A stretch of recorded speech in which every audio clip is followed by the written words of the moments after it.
This is gonna be a video where you see a lot of backgrounds.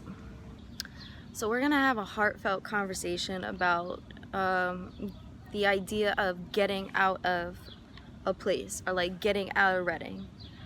I completely get a lot of people's frustration. Definitely, I've been there before. I had that mentality. Not that I ever left to try to like get away from any problems, because that obviously will not work. But the whole concept of getting out and venturing into life and seeing what's out there and meeting my greatest potential was what I set out to do, right? And along that journey, I realized how much at points I really missed being home. And there are a lot of beautiful things about Reading, right? That when I live there, I say we take for granted, right? And though I'm not there no more, I took it for granted when I was there. And that beautiful thing that you enjoy every day, that sense of community, trust me, it's not everywhere. The grass is not always greener on the other side. What I will say is that I left because I wanted to pursue my dreams. And there is a limit for right now as to how far that can go because of where my dreams are, right? And even in New York, I'm not gonna be here forever. Like, I wanna go beyond New York. I wanna go beyond the West Coast. I wanna go beyond the United States. Like, I wanna continue to grow and develop and flourish. And that's just my path and destiny, right? Thinking that things would be better just because you go and you leave, I wanna just be like, newsflash, no, it's not like that. Who you are is who you are no matter where you go.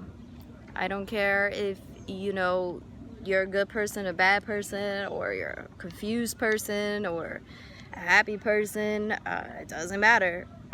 When you leave and you go to another place and you don't know people and you're starting over brand new and fresh, even the most extroverted person can end up being a little introverted at times because it's new. And depending on the culture of that place that you move into and where you've come from, it can be completely different. It's maybe difficult to identify with.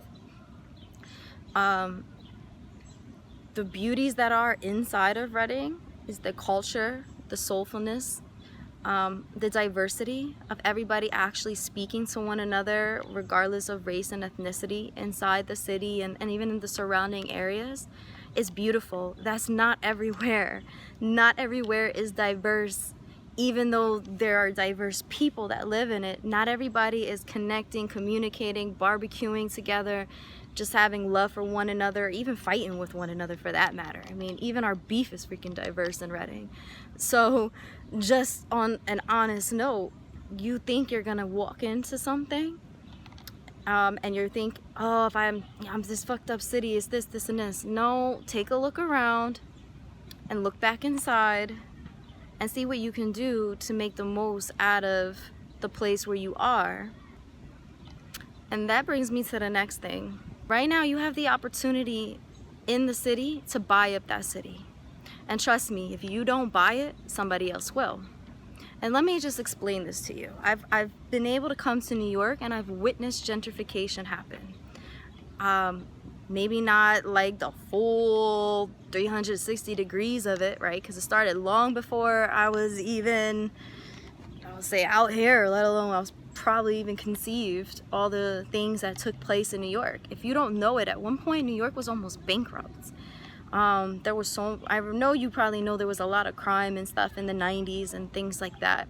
But there was a whole lot of stuff just going on. And if you look at Reading, I know a couple years back it was deemed an Act 47 and there were politicians and people who messed up the money, and there was this federal case, and I don't know everything about it, I really don't.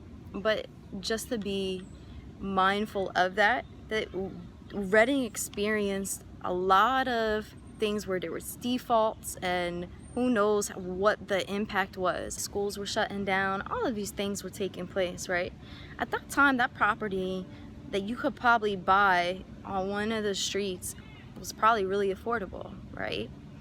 The thing is that all it takes for somebody to come in and buy up that property is credit, maybe managing their money, having some kind of interest in real estate. Doesn't necessarily mean that they're going to use it for the best things. They might try to sit on the property, not keep it clean, because they want to try to make money once the area becomes more gentrified. Reading's a really great local area for warehousing and things like that. Give it about 2.5 hours. You're going to hit a lot of well-known areas, whether it's down by Baltimore, or you go up towards New York, or you go out towards New Jersey, or you go the other way. Then if you just think about the local area, you're in between Lancaster, you're in between Norristown, you're in between I don't want to say Ephrata because that's near Lancaster, Allentown, all these other places, maybe 45 minutes in different directions. Your community is prime for distribution. Your community is going to attract people that are going to come in and they're going to buy it.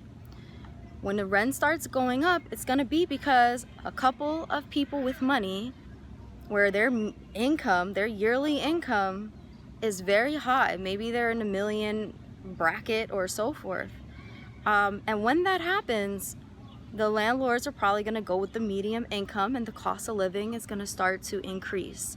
So say you have 2 or 3 millionaires that move to a block like around Schuylkill Avenue, I don't know, that area now is going to have a new medium income when it all averages out. Little by little, more people start to move in, more luxury areas are developed. Not saying that things shouldn't happen to these buildings that are run down in the community, but what I'm trying to say is, if you're not taking hold of your community because you don't see any value in it, and you're always trying to leave, and it isn't for you, and it's a whole bunch of BS, you're gonna learn that in that area that there was a lot of opportunity that you missed out on, and that you're able to partake in and make money with people that you know. That is another lesson in business. You make money with the people that are around you. If you have to leave that area to make your money and you're not being fed by the local community, it's gonna be a lot more difficult to thrive with your business. And that goes too for anybody who knows a business owner. Like, you need to support them, and the local community has to be the one to support that for it to thrive. As I was saying about PA and Reading, it's not all about leaving. Just so you know where I'm at I'm in line very early in the morning, waiting to get in to the trial with Pantaleo. This is an ongoing process. I think today is the last day. It's extended to over 24 days. And today we're just I'm hoping I can just get in and see what happens in order to conclude the film and really get a perspective of everything that took place. Yes. And then to pick up where I went off yesterday. Hi. Good. Waiting in line. My name's Ray. Hi, Ray. I'm Rochelle. There are different scriptures that talk about our lives being like grass and just being that short. So, I say all that to say, don't wait for tomorrow to be the best you. Be the best you in the place where you're at. Make the best out of the opportunities that you see, and connect with your community. And if you want something to be better, you got to be responsible and do with what's in your power, right? To be a part of that change. The other thing is that building the best you is going to be great if you are planning to leave the city and pursue your dreams or whatever. Because as long as you're putting your best you forward and building towards that, you're gonna have a great solid foundation that you'll be able to weather any storm that comes. Because remember, just because you leave doesn't mean that you're gonna be absent of problems. You're just gonna have new problems. If you ain't got the right mindset, it could be hell, right? Having a strong foundation in what you stand for, what you believe in, building yourself up, making sure that you're the best you could be. That can happen right now. That's right today. It ain't tomorrow. It's nothing that you can do tomorrow that you can't do today. And if things are really that bad, then you still got to be the best individual you can be, right? That's helping to build your spirit. That's helping to build you as a human, as an individual, and what you can tolerate. Just keep your eyes on the prize. What's that prize for you? It got to be filled with something. Like, make your vision and then work on the steps towards achieving those goals. Believe in yourself and surround yourself with people that also are in places that you want to be. If your circle is not serious about doing things that are going to move in the same direction as you, you're not equally yoked with that circle. And no matter what, though, we respect other people, we love other people. It's never about them. It's about us progressing and moving forward and us being the best us that we can be. So I hope you take something away from that and you don't feel so drained from being in a place that you may feel like you're not happy in. Remember, you make the best out of anything. And if you are putting your goals to get out, you have something to look forward to. I'm sure you'll achieve it. Take care. God bless.